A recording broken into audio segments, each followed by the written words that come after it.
Assalamualaikum warahmatullahi wabarakatuh. Selamat siang sahabat pendengar di mana saja Anda berada.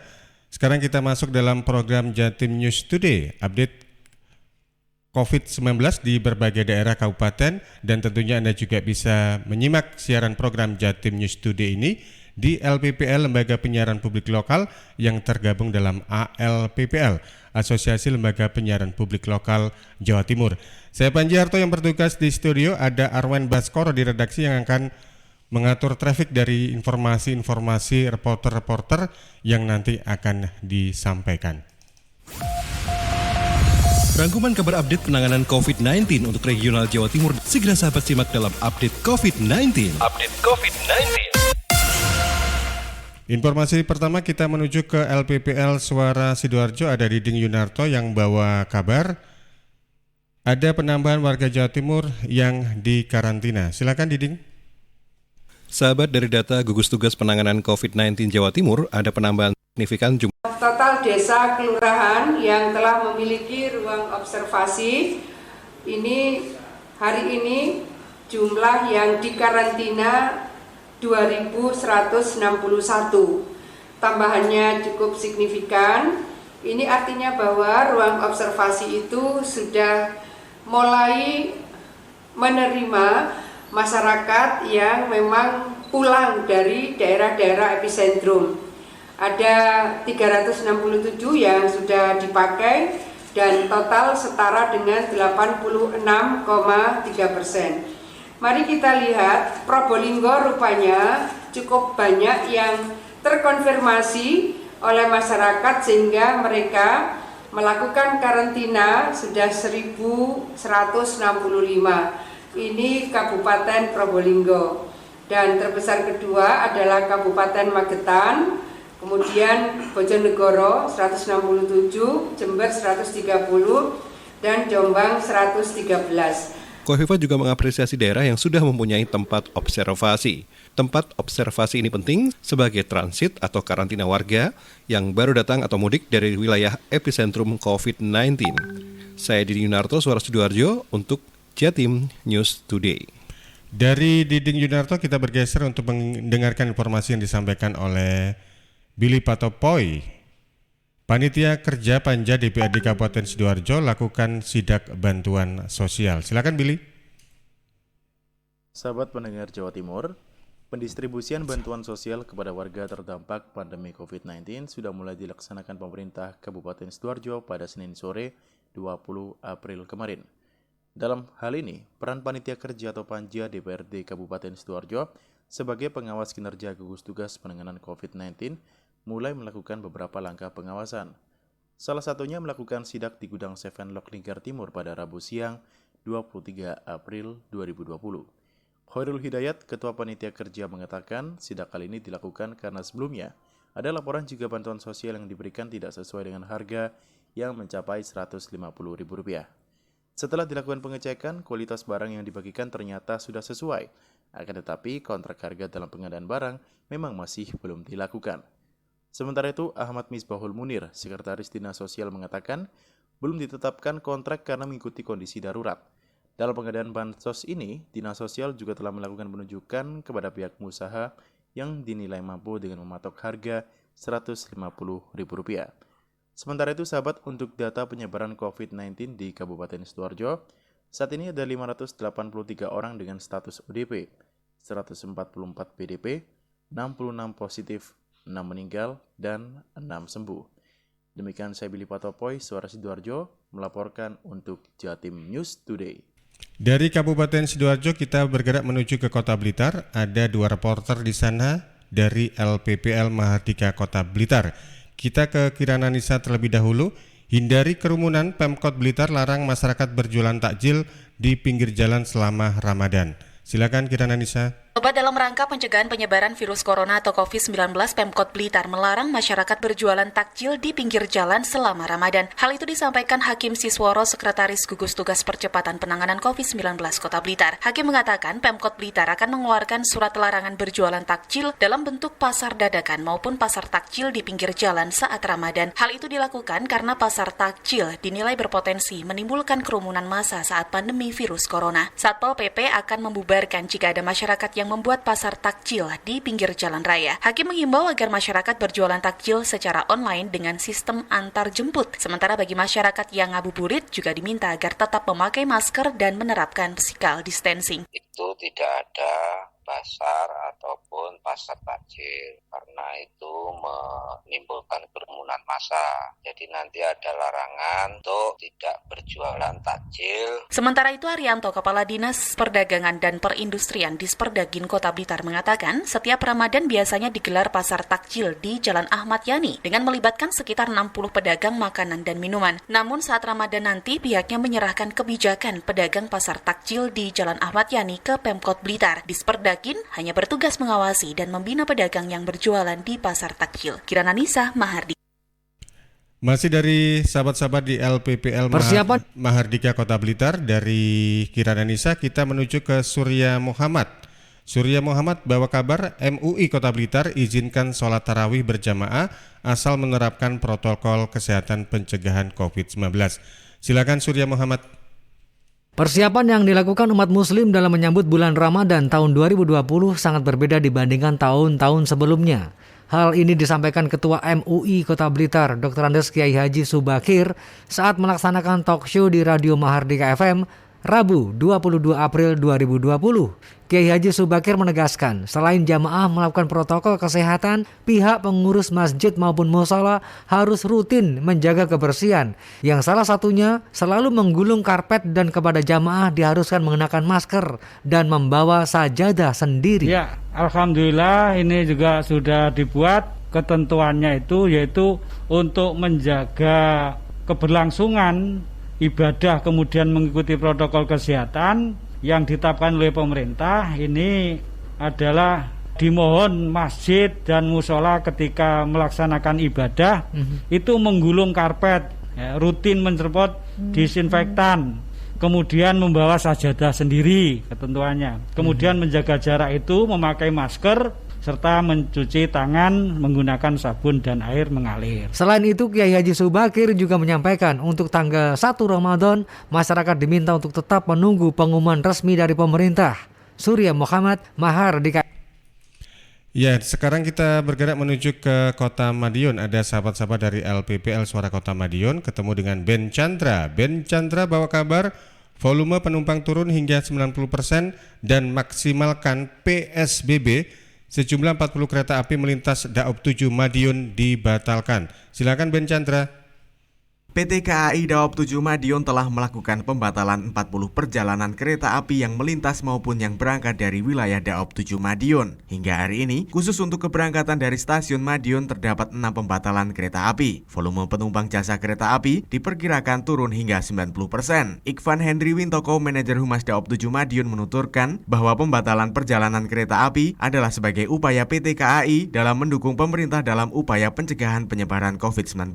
Ikvan menambahkan, bagi penumpang yang sudah terlanjur memesan tiket pada tanggal tersebut, bisa dilakukan pembatalan secara online melalui aplikasi KAI Akses. Lebih lanjut, Ikvan menyampaikan permohonan maaf dan menghimbau kepada masyarakat agar mengikuti anjuran pemerintah untuk mengurangi kegiatan di luar rumah dan memakai masker, serta tidak mudik terlebih dahulu pada Lebaran kali ini. Saya Ivan Hendri Bintoko, manajer Humas Daob 7 Madiun, ingin memberikan informasi update terkait penanganan pencegahan COVID-19 yang ada hubungannya dengan perjalanan kereta api. Sebelumnya, PT Kereta Api secara umum telah membatalkan berjumlah sekitar 40 perjalanan KAI yang telah dibatalkan. Bagi para pelanggan, kami himbau, jika Anda telah memiliki tiket dengan jadwal keberangkatan tanggal 24 hingga tanggal 30 April 2020, kami persilakan untuk segera membatalkan tiket Anda. Kami arahkan untuk pembatalan menggunakan aplikasi KAI Akses guna tidak adanya kerumunan orang di stasiun. Dan pembatalan tersebut diberikan waktu hingga 30 hari. Sementara itu, data dari dashboard madiunkota.go.id, persebaran COVID-19 di Kota Madiun per tanggal 22 April 2020 sebanyak 783 orang dalam resiko atau ODR, dengan rincian 452 selesai pemantauan, 57 orang dalam pengawasan, 46 selesai pemantauan dan sembuh, dan sampai saat ini Kota Madiun masih dinyatakan zero positif COVID-19. Saya Ben Chandra, Suara Madiun untuk Jatim Today. Itu tadi laporan dari reporter LPPL Suara Kota Madiun, Ben Chandra. Volume penumpang turun hingga 90% dan maksimalkan PSBB. Sejumlah 40 kereta api melintas Daob 7 Madiun dibatalkan. Sahabat pendengar di mana saja Anda berada, Anda masih bersama di program Jatim News Today, siaran khusus update COVID-19 yang bisa Anda simak setiap Senin sampai Sabtu di jam 11:05 waktu Indonesia Barat. Tentunya Anda bisa simak juga di LPPL Suara Sidoarjo, LPPL Realita Pamekasan, LPPL Suara Gresik, LPPL Pradia Suara Tuban, LPPL Persada Kabupaten Blitar, LPPL Mahardika Kota Blitar, LPPL Ersal Nganjuk, dan LPPL Suara Kota Madiun. Sekarang kita ke Muhammad Prastio dari LPPL Ersal Nganjuk. Selain melakukan pemantauan posko COVID-19, Bupati Nganjuk juga memberikan pengarahan terkait pelaksanaan surat edaran Kemendes nomor 8 tahun 2020.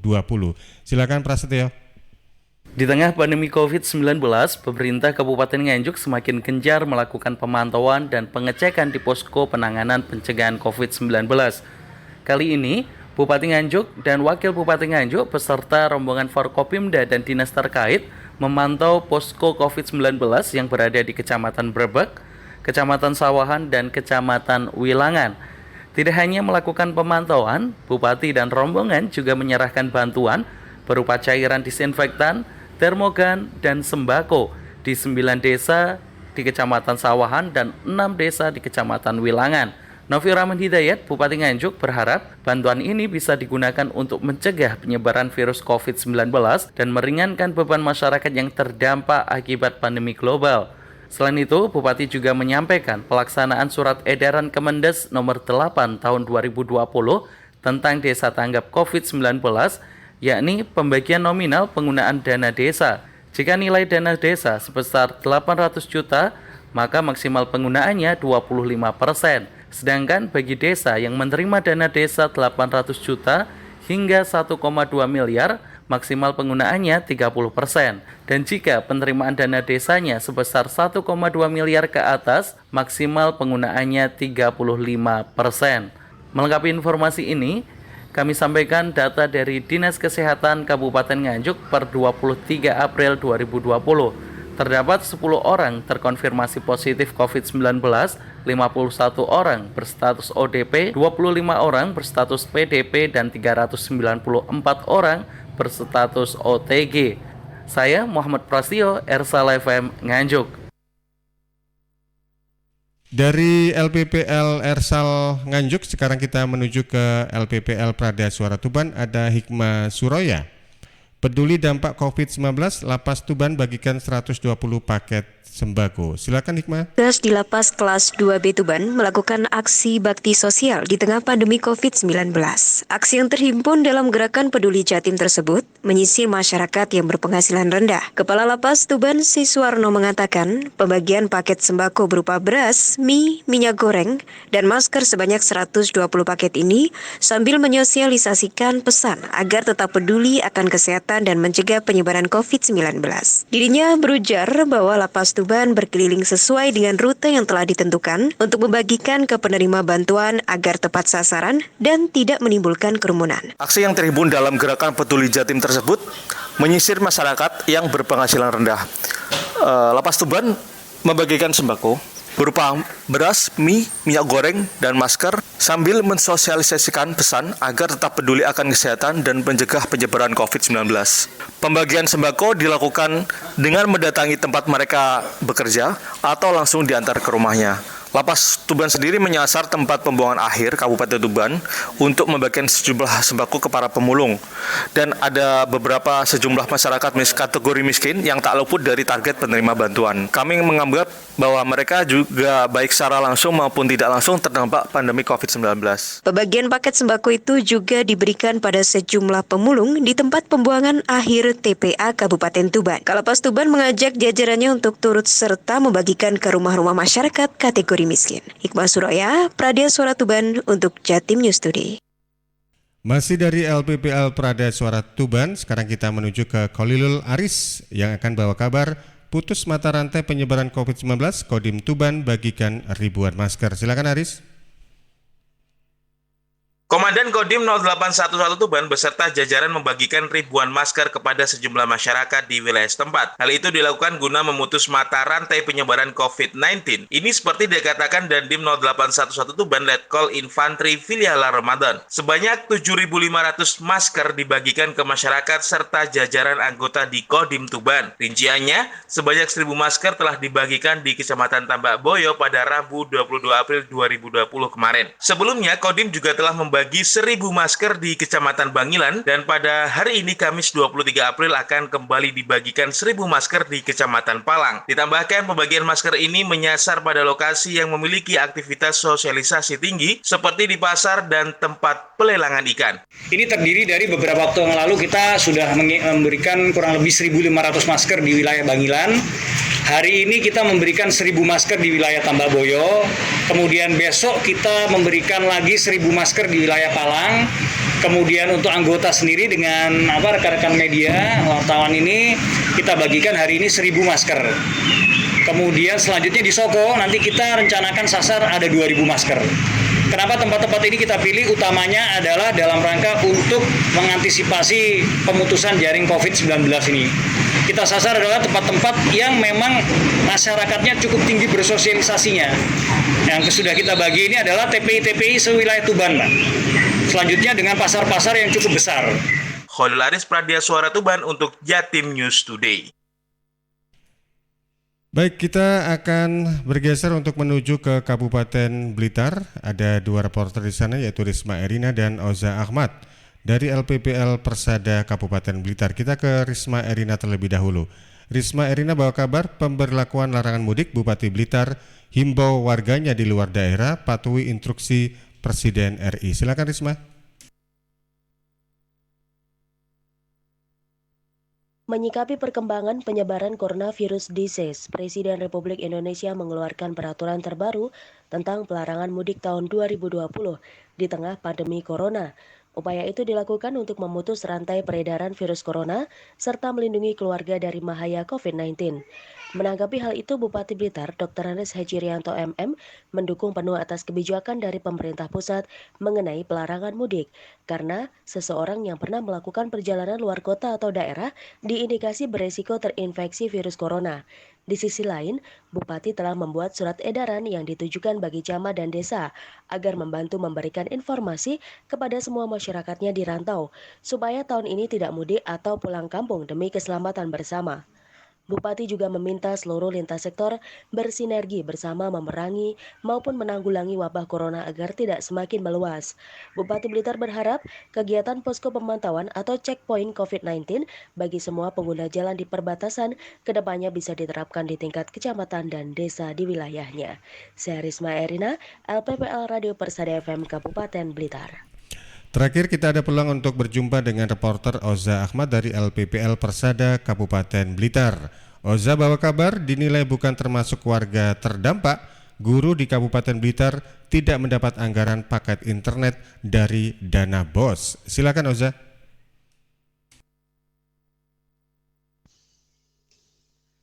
Terbitnya Permendikbud nomor 19 tahun 2020 tentang perubahan atas Permendikbud nomor 8 tahun 2020 tentang Juknis Bantuan Operasional Sekolah atau BOS reguler mengatur bahwa dana BOS bisa dipergunakan untuk membeli pulsa internet bagi guru maupun siswa dalam mendukung masa pembelajaran dari rumah selama masa darurat COVID-19. Kepala Dinas Pendidikan Kabupaten Blitar, Budi Kusumarjaka mengatakan, surat resmi dari Mendikbud sudah ada. Namun, pihaknya menuturkan guru di Kabupaten Blitar tidak diberikan bantuan tersebut karena guru dinilai bukan termasuk warga yang terdampak COVID-19. Mengingat guru juga masih tetap mendapatkan gaji.